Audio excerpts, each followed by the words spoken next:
C'est un paradis en danger.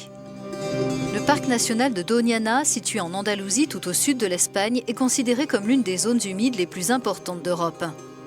D'une superficie de plus de 104 000 hectares, elle constitue un habitat essentiel pour plus de 6 millions d'oiseaux migrateurs et le lynx ibérique, fortement menacé de disparition.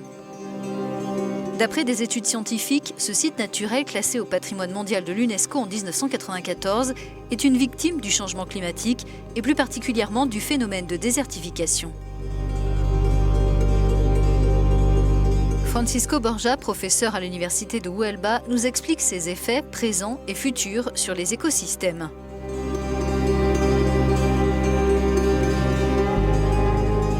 La plupart des lagunes de Doñana sont alimentées par des eaux souterraines qui filtrent à travers la roche.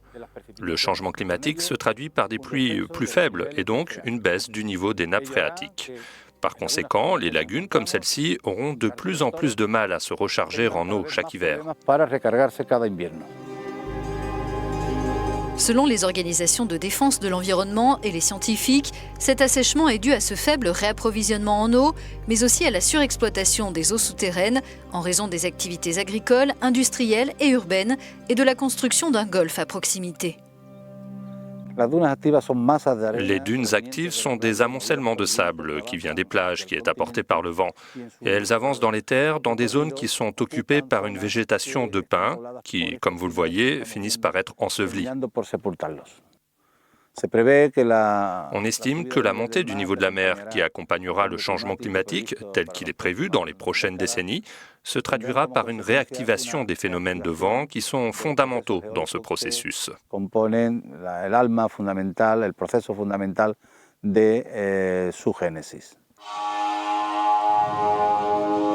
La formation de ces nouvelles dunes qui résultent de l'aridification accentue la dégradation des écosystèmes déjà fragilisés par la montée du niveau des océans, le réchauffement de la planète et le manque d'humidité.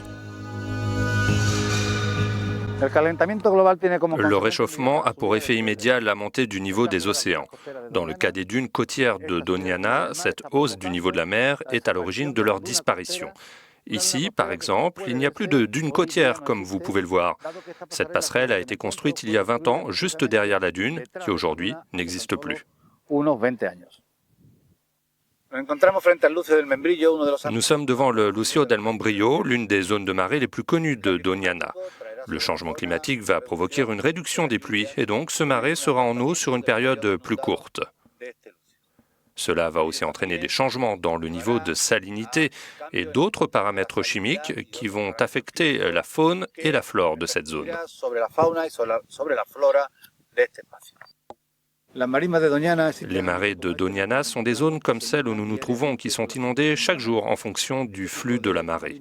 Ce genre de marécage marin est rare aujourd'hui, mais avec la montée attendue du niveau des océans causée par le changement climatique, ces zones de marécage vont s'étendre. Victime de l'évolution climatique et des activités humaines, le parc ne recevrait plus qu'1 cinquième de la ressource en eau dont il aurait besoin. Et depuis le début du XXe siècle, il aurait perdu près de 80% de sa surface, d'après l'ONG WWF. Une catastrophe qui a poussé l'UNESCO à menacer l'Espagne d'inscrire le parc de Doñana sur la liste du patrimoine mondial en péril. À Doñana comme ailleurs, seuls des efforts conjoints des autorités, des populations, des scientifiques et des associations pourraient permettre de réduire l'impact annoncé du changement climatique.